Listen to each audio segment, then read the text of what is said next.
Olá! Hoje o assunto é marketing de conteúdo e eu já vou entrar com uma frase impactante do Seth Godin. Marketing de conteúdo é a última estratégia de marketing que sobrou. Essa frase é impactante, mas ela ainda não é 100% verdadeira. Tem muito marketing vazio e sem histórias por aí.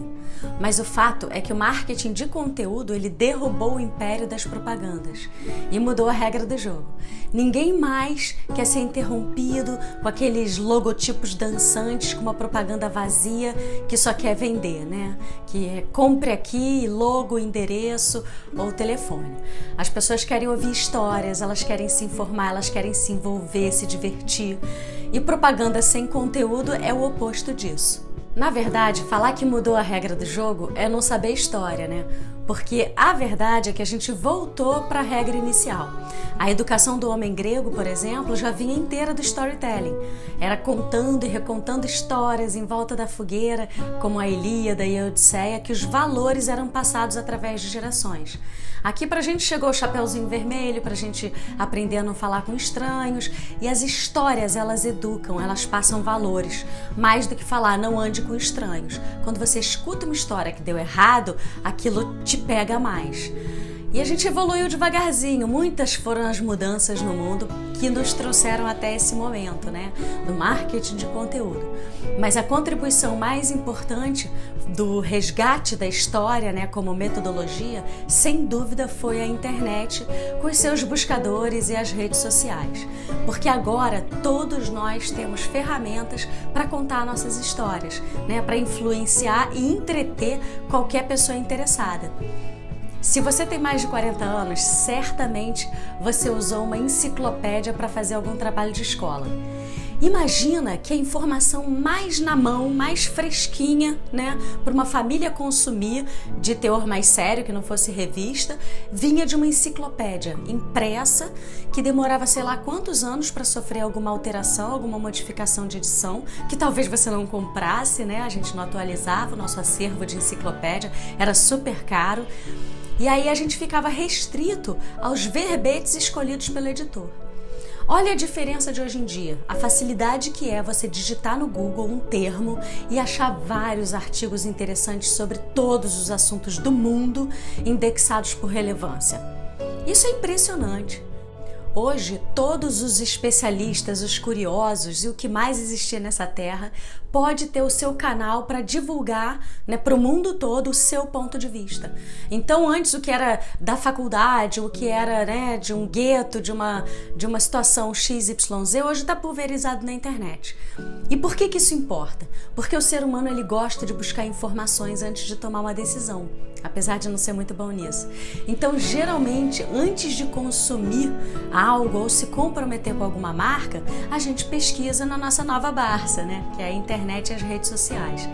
Então, quando a gente tem algum interesse importante, a gente quer saber as histórias das pessoas que usaram, a história do próprio produto, ou, né, do serviço, ou o contexto em que tudo isso ocorre e tudo mais que der para saber antes de realizar essa compra ou de fazer esse compromisso.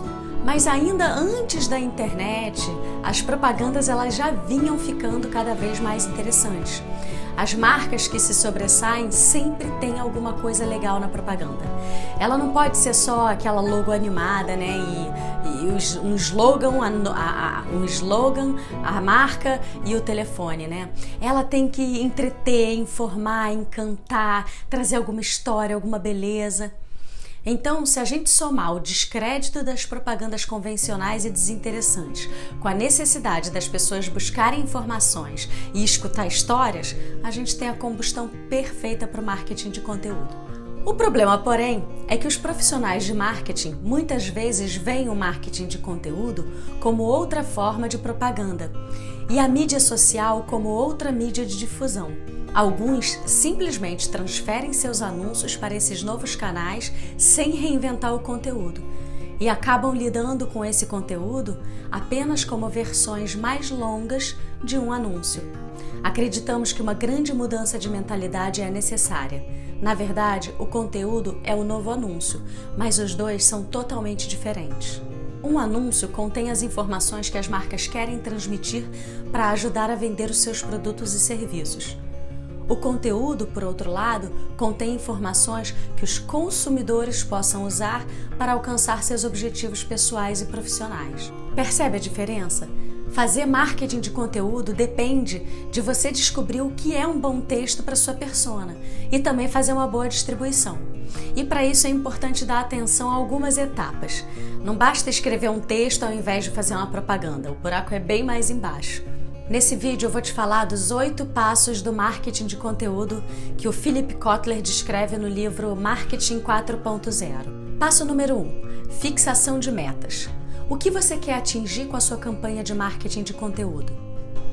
Objetivo de desenvolvimento da marca, objetivo de crescimento das vendas. Existem basicamente essas duas agendas quando a gente cria um conteúdo. Trabalhar o nosso branding, como eu falei nos vídeos passados, né? A sua percepção de marca e vender. Se a motivação do conteúdo é branding, essa matéria precisa estar comunicando algum valor da empresa ou mostrando como é a personalidade, como você conduz, né, esse serviço ou produto. Nesse conteúdo a gente tem que deixar claro o nosso modo de realizar a nossa missão, né, e deixar isso em evidência. Então é o modo como a gente trabalha, como a marca interage com o assunto. Por exemplo, seu negócio tem a ver com casamento ao ar livre, então você pode fazer uma matéria sobre as melhores épocas do ano para o casamento ao ar livre, ou sobre todos, e nela você vai mostrar os motivos, as vantagens e como a sua empresa se relaciona ou tem a ver, né, com esses assuntos. Como conduz o trabalho na interação com os temas. Por exemplo, um problema de chuva que você resolveu e como foi. Então, assim, é a resolução dos problemas e o enfoque é em mostrar como você soluciona esse problema. Já quando a agenda é vender, a gente vai contar a história com o viés do produto, trazer os elementos interessantes e informativos sobre o produto, né, ou serviço. Então, se você é decoradora, aí os assuntos já são as suas decorações. Se você for uma cerimonialista, sobre os seus casos de noivas, de trabalhos bem desempenhados, né? A boleira vai falar de recheios, coberturas, formatos e por aí vai. Aí você vai estar trabalhando o produto, né, para vender. Aí você faz aquele call to action no final que a gente vai ver depois. O importante é você não virar uma propaganda com texto. Se você não tiver de olho nessas duas metas quando cria um conteúdo, você corre o risco de ser apenas uma vitrine com mais recursos, né? Uma vitrine que não chama atenção para venda nem cria relacionamento, que só descreve o produto. Então, conteúdo, geração de conteúdo para o marketing de conteúdo não é gerar um texto, é gerar uma venda ou um relacionamento, né? O passo número 2 é o mapeamento do público. Quem são seus consumidores e quais são as suas necessidades e os desejos deles? Perfis e personas de consumidores, ansiedades e desejos dos consumidores. Assim como nos outros módulos, aqui no marketing os assuntos vão se mesclar bastante. Esse passo número 2 é a construção das suas personas, porque ao criar uma comunicação com alguém, antes você precisa conhecer essa pessoa e perceber quais são os seus interesses. A gente já falou um pouquinho disso. Nós tendemos a descrever o nosso produto de forma genérica se a gente não tem essa persona bem construída pra gente. Porque é o que a gente conhece, né? O nosso produto ou serviço. Não é muito natural pensar em como o cliente está recebendo essa mensagem. A gente tende a pensar em como a gente quer passar o nosso recado, né? Ou como a gente quer explicar bem explicadinho o nosso produto. E isso não engaja. A gente ainda vai ver isso quando a gente falar de storytelling nesse vídeo. Mas agora eu só quero que você pense que é preciso conhecer o seu público e falar sobre o que ele tem medo ou dificuldade na hora de contratar tal coisa, ou mostrar para ele que ele pode realizar algum desejo e como e tal. Você tem que atingir os desejos dele. Menos descrição e mais relação. E definindo a base, né, com qual persona você está falando, você vai ter um texto mais direto. Por exemplo, uma decoradora tem que saber se ela está escrevendo para engajar o cerimonial ou os noivos. Ou uma empresa de objetos decorativos. Ela tem que saber a cada post ou a cada matéria se ela está falando com a noiva ou com o decorador ou com o cerimonial, né? Então você pode até falar com todos esses públicos, não tem problema, né? O problema é que quem namora com todos não se relaciona com nenhum. Então você pode a cada post tá falando com uma certa persona ou outra. Então pensa com quem você vai falar e o que você está resolvendo para ela, porque o problema do cerimonial não é o mesmo dos noivos. A forma como eles enxergam o seu produto são muito diferentes, então você tem que estar ligada nisso. Passo número 3, concepção e planejamento do conteúdo. Qual é o tema geral do conteúdo e o plano de conteúdo? Temas de conteúdo, formatos e mix de conteúdo, enredo e calendário do conteúdo. Se você a cada semana fica louca para inventar um novo tema para fazer seus posts, esse terceiro passo é para você. Na minha experiência, o que mais mudou a nossa vida aqui no Casime foi entender esse terceiro passo, que é, antes de sair produzindo conteúdos sem parar, toda semana, vamos botar 2 conteúdos por dia, e aí o tema tem que ser casamento, é parar para entender o mapa completo. Sobre o que a gente vai falar, quais são os temas centrais que a gente vai abordar ao longo do ano, quais são as datas comemorativas que a gente vai aproveitar na grade do ano. Claro que a gente não precisa ter exatamente todos os assuntos com as suas datas para um ano completo, mas você precisa entender qual é a estrutura macro do seu plano de conteúdo, quais são as avenidas principais de conteúdos e quais são os temas periféricos a ele. Por exemplo, uma coisa é você publicar uma matéria sobre casamentos ao ar livre. Outra coisa é mostrar em uma matéria os fornecedores de guarda-chuvas ou toldo, alguma coisa que seja relativa a casamento que tem chuva, por exemplo. Então, se você definir os temas-chave e souber aproveitar, as derivadas, você vai abordar um monte de assuntos ao longo do ciclo de vida do seu cliente e você vai estar com marketing de conteúdo bem estruturado. Vai ter essas avenidas centrais e dentro dessas matérias você vai ter um monte de link para as derivadas. É muito importante isso, as matérias principais terem links dentro dessas matérias para as derivadas. Então fica uma teia bem feita de assuntos que se relacionam e vai retendo a atenção do seu cliente ali. Então no próximo vídeo eu vou falar de SEO e encontrabilidade e a gente vai voltar nesse assunto de links. O importante é perceber que existem temas centrais de maior interesse para sua persona. Então o nosso trabalho é identificar esses temas e criar uma narrativa geral interessante que se desdobre em episódios menores, distribuídos em conteúdos ao longo do ano. Passo número 4. Criação do conteúdo. Quem cria o conteúdo e quando? Criadores de conteúdo, a própria empresa ou uma agência?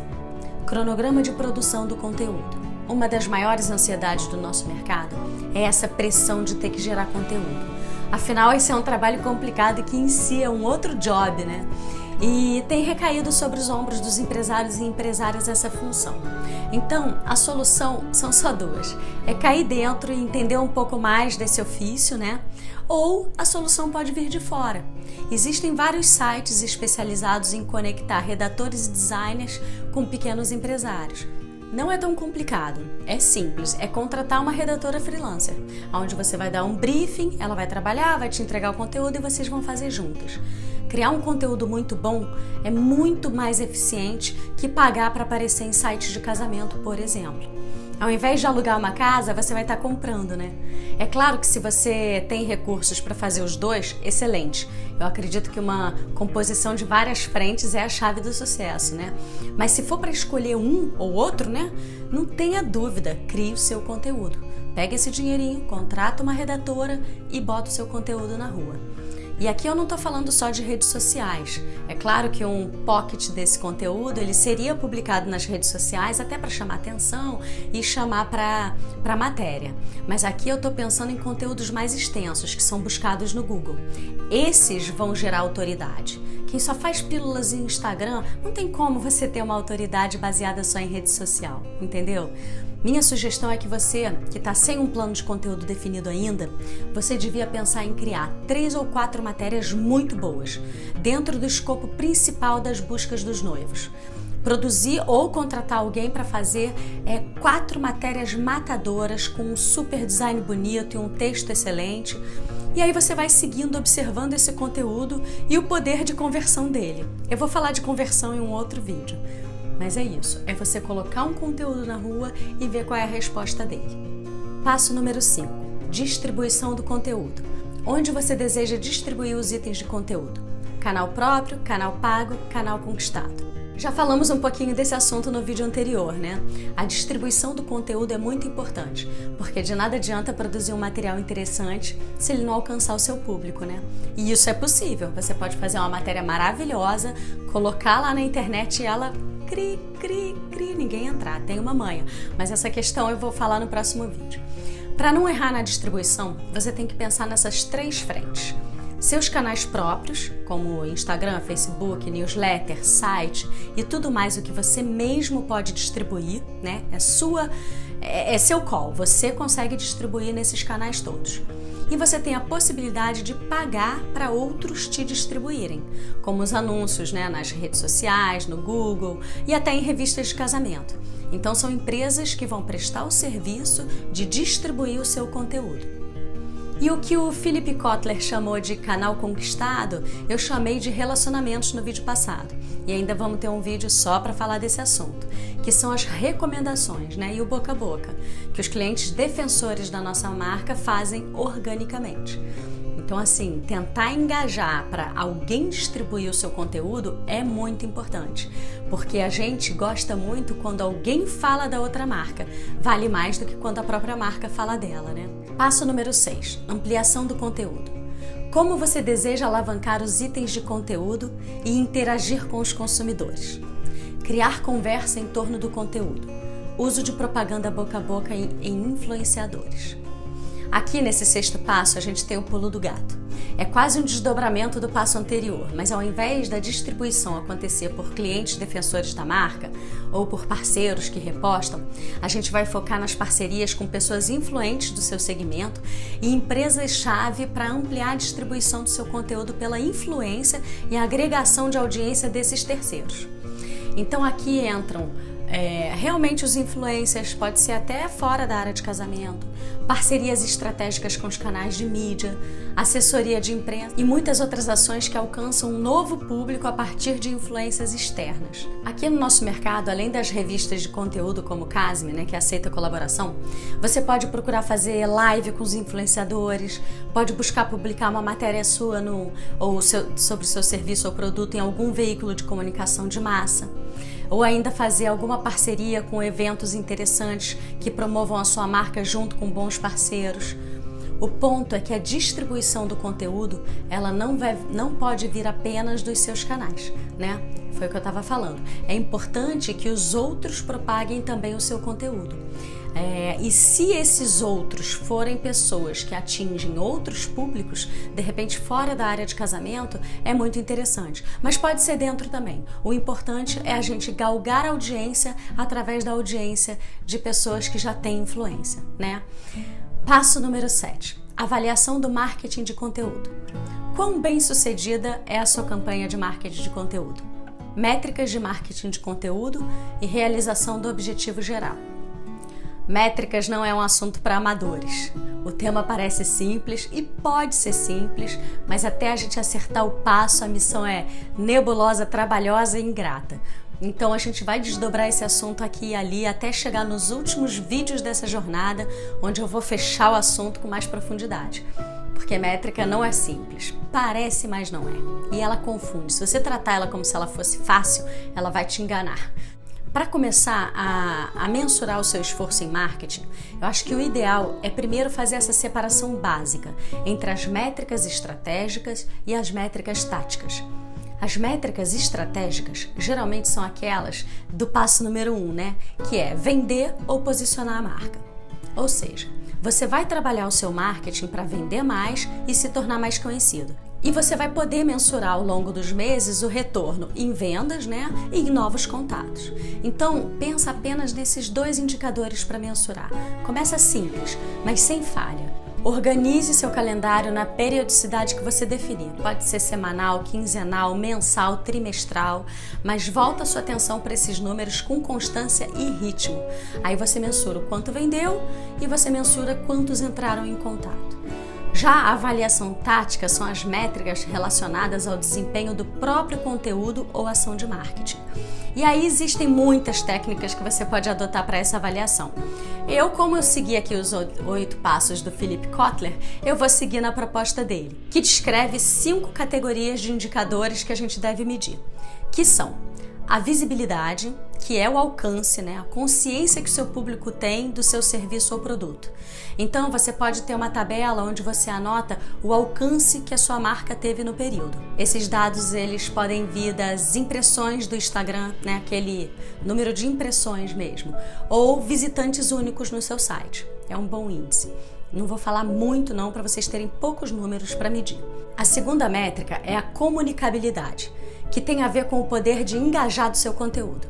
Aqui a gente pode medir no Instagram comentários, curtidas, e no site a gente pode medir a quantidade de páginas que um cliente acessa no seu site, né? O quanto ele fica ali, ou o tempo de permanência dele no site. A próxima métrica é a encontrabilidade, o quanto a sua marca é pesquisável. E os indicadores podem ser a posição da busca no Google, né? No Instagram você pode ver o quanto sua audiência vem por meio das hashtags e localizações. Sobre essa encontrabilidade a gente vai falar no próximo vídeo. Aliás, tudo aqui vai ser repetido de outra forma, porque tá tudo muito ligado, né? Outra métrica importante é a utilidade, ou as métricas de ação. Aqui a gente vai medir a capacidade do seu conteúdo de induzir uma ação, que pode ser baixar um conteúdo, participar de uma live ou fazer uma compra, qualquer que seja a ação que você convoca no conteúdo. E por último, a métrica da apologia, o quanto o seu conteúdo é distribuído e compartilhado por terceiros. Aqui a gente mede o índice de compartilhamento dos conteúdos, no Instagram é o próprio compartilhamento, né? Mas no seu site pode ser recomendações em fóruns de noivas que postam suas histórias e falam do seu serviço ou produto e por aí vai. É o alcance, né, por terceiros. A gente vai ter 2 vídeos para tratar de métricas, mas aqui eu só quero que você perceba essa diferença, né? Esse comecinho. As métricas estratégicas, que estão relacionadas à missão e objetivos da empresa, e as métricas táticas, que são voltadas para o desempenho das próprias campanhas. E é claro, isso tudo depois tem que desaguar lá no financeiro, que é o fluxo sanguíneo de toda a empresa, né? As coisas têm que estar conectadas, mas isso a gente vai conectar depois. Passo número 8, melhoria do marketing de conteúdo. Como você pode melhorar o seu marketing de conteúdo existente? Mudanças do tema, melhoria do conteúdo, melhoria da distribuição e ampliação do conteúdo. Todos que fizeram o 7º passo direitinho vão sentir necessidade desse último passo, porque quem mensura aprende, e quem aprende quer fazer, né, quer refazer para trocar o erro por acerto, não é? E é assim que o nosso conteúdo se mantém vivo e a gente aproveita ao máximo o nosso esforço com o marketing de conteúdo. Porque uma vez que um produto foi feito, que um conteúdo foi feito bonito, a gente pode passar o tempo só melhorando e aparando as arestas.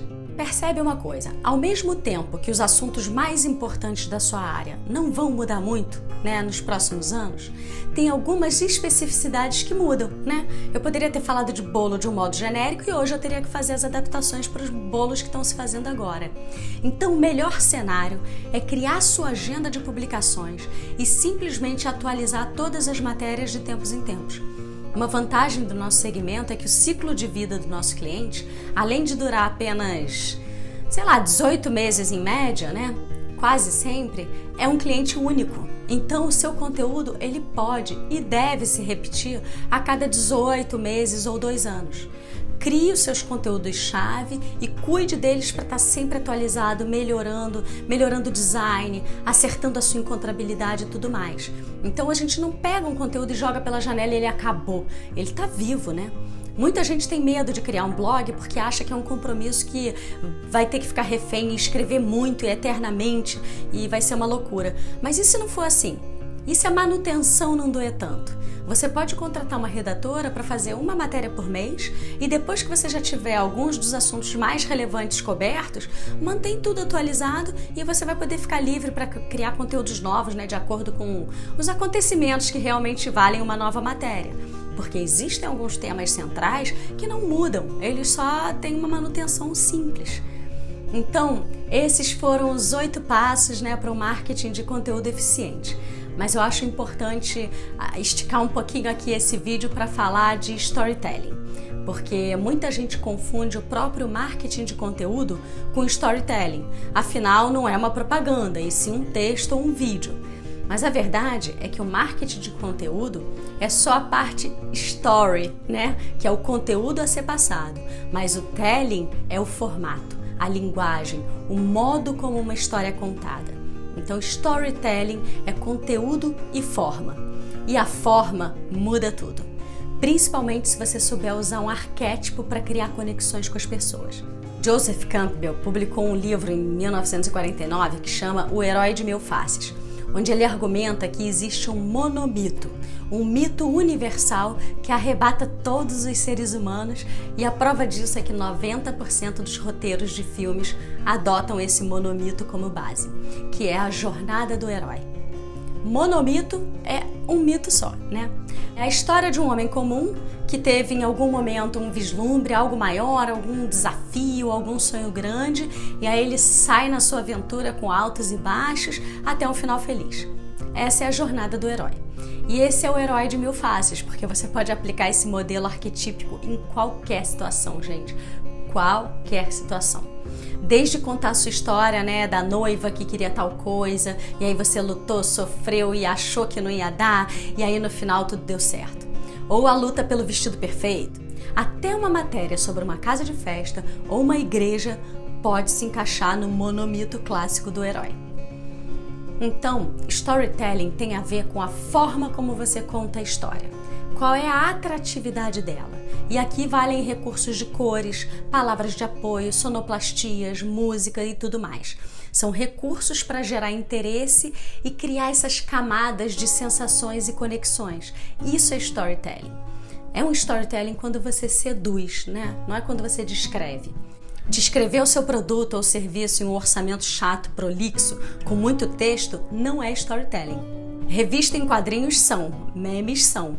Um caso bem contado é, bula de remédio não, né? A gente pode chamar uma bula de remédio de conteúdo, mas a gente não pode chamar de storytelling.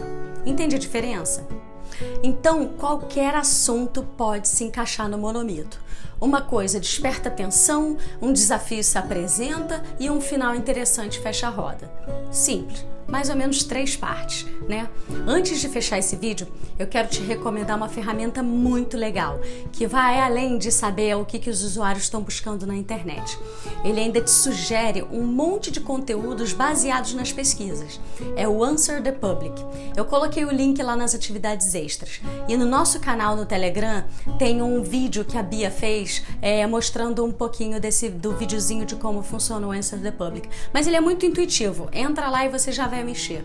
É maravilhoso. Principalmente porque nesse início, quando você pensa em criar uma grade de conteúdos, a gente fica um pouco perdido, né? Qual é o assunto? O que é? Então você bota lá, se você é boleira, coloca bolo de casamento. Se você faz vestido, coloca ali sua atividade, você vai ver uma série de opções de conteúdos.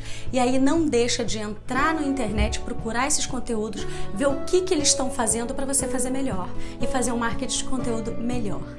Como disse o Seth Godin, o único marketing que sobrou foi o de conteúdo, porque ninguém mais se interessa por propagandas egocêntricas, né, dessas que a gente vê o tempo todo. A gente duvida dessas.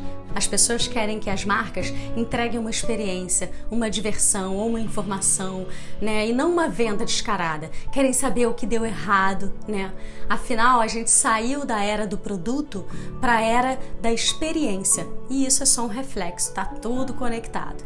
Então é isso, gente. Pensa sobre tudo isso. Qualquer coisa eu tô aqui no chat. Um beijo e até o próximo vídeo.